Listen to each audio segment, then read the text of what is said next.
Shalom bagi kita semua.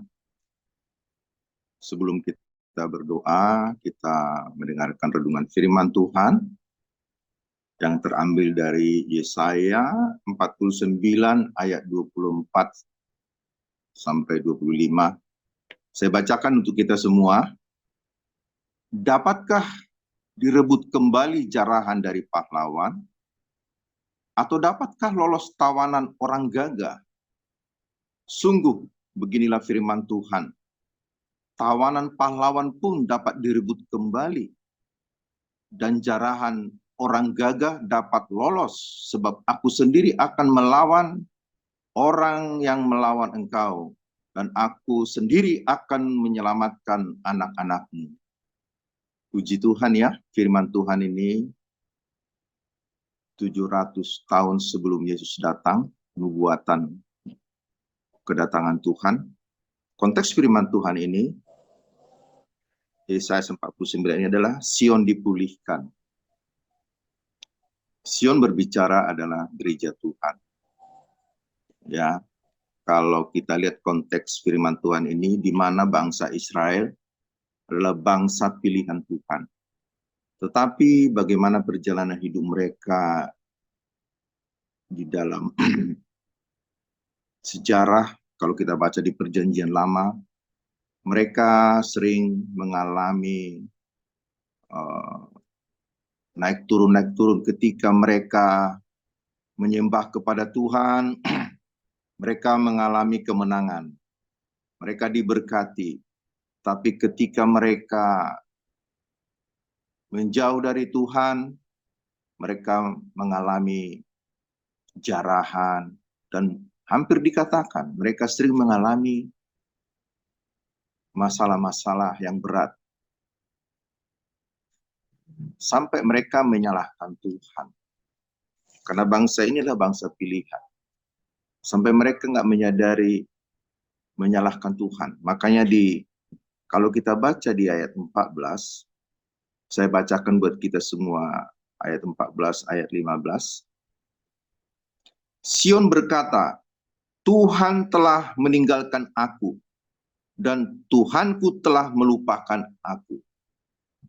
Inilah pernyataan daripada bangsa Israel kepada Tuhan. Dikatakan mereka, Tuhan telah meninggalkan kami, seperti seorang ibu meninggalkan anaknya atau melupakan anaknya. Pada saat itu Tuhan berbicara kepada bangsa Israel, memanggil Nabi Yesaya. Ayo, Yesaya, kasih tahu sama mereka. Di ayat 15 dikatakan, Tuhan berbicara kepada bangsa Israel lewat Yesaya. Karena apa? Pada zaman itu, Sion berkata, melupakan kami seperti seorang ibu yang melupakan anaknya. Tetapi Tuhan berkata lewat Yesaya, ayat 15, dapatkah seorang perempuan melupakan bayinya, sehingga ia tidak menyayangi anak dari kandungannya? Sekalipun dia melupakannya, aku tidak akan melupakan engkau. Luar biasa Tuhan. Tuhan tahu hati bangsa Israel. Tuhan tahu hati mereka, bagaimana mereka keras kepala, keras tengkuk, ya, bahkan menyalahkan Tuhan, padahal yang salah dalam mereka. Kalau kita lihat Sion dipulihkan ini, kita baca di Ibrani. Siapakah Sion ini?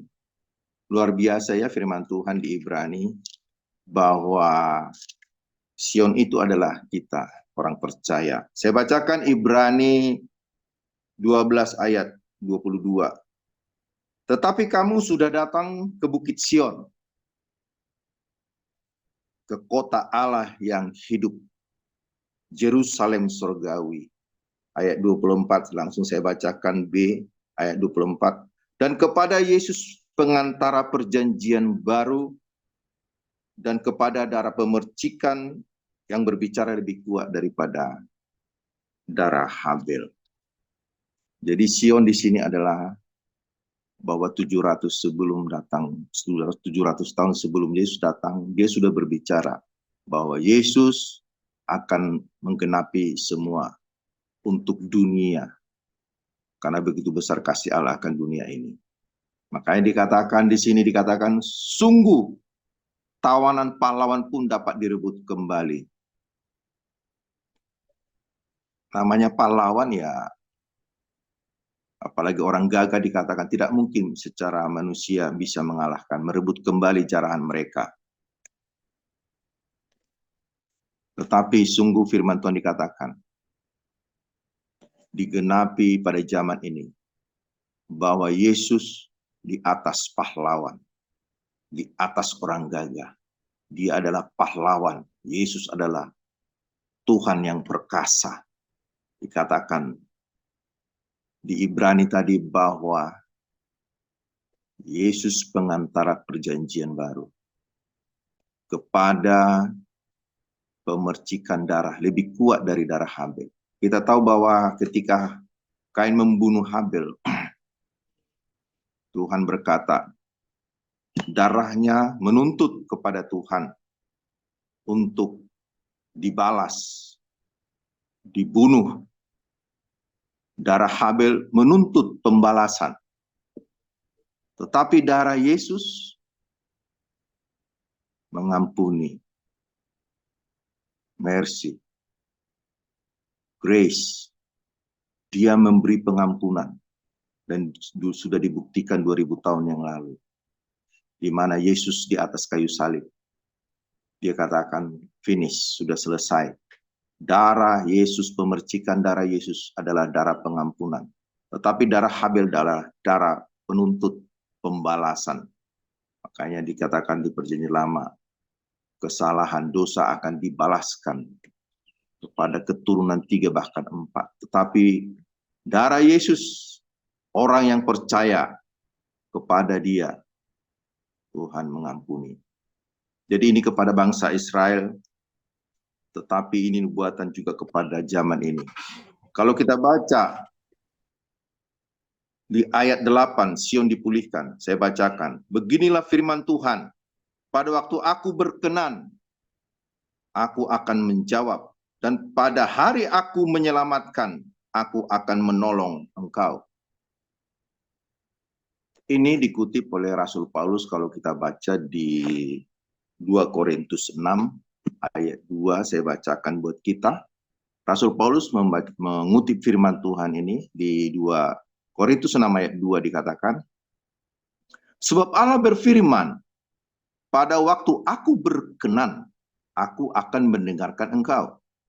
Dan pada hari aku menyelamatkan, aku akan menolong engkau. Dikatakan selanjutnya, sesungguhnya waktu ini adalah waktu perkenanan itu. Dikatakan, hari ini adalah hari penyelamat itu. Sesungguhnya waktu ini adalah waktu perkenanan itu. Sesungguhnya hari ini adalah hari penyelamat itu. Sungguh firman Tuhan ini digenapi luar biasa di dalam Yesus Kristus. Orang yang berkenan kepada Tuhan bukan karena kita melakukan sesuatu untuk mencari perkenanan Tuhan.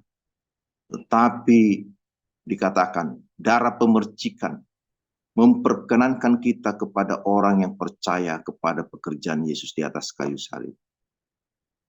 Kalau kita lihat di Roma 5 ayat 17 dikatakan, orang yang menerima kelimpahan kasih karunia dan anugerah kebenaran. Artinya anugerah kebenaran. Kebenaran itu diberikan dengan cuma-cuma. Kalau di perjanjian lama atau agama dikatakan kebenaran itu dicari, diusahakan dengan perbuatan. Mereka melakukan yang baik. Mereka melakukan sesuatu hal yang mereka menurut mereka bahwa kalau saya melakukan ini pasti Tuhan berkenan, kita dibenarkan. Padahal bukan. Kita melakukan perbuatan baik karena buah daripada hubungan pribadi kepercayaan kita kepada Tuhan. Kita adalah ranting.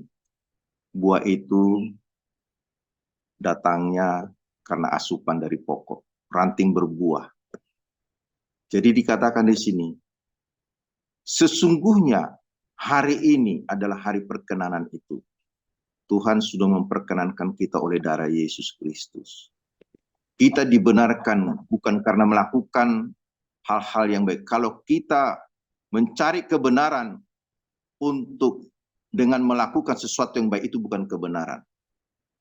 Sama dengan kalau kita melakukan sesuatu untuk menerima kasih karunia, itu bukan kasih karunia lagi. Dikatakan kelimpahan kasih karunia dan anugerah karena diberikan dengan cuma-cuma. Kalau Roma 3:23 dikatakan karena semua orang telah berbuat dosa dan telah kehilangan kemuliaan Allah.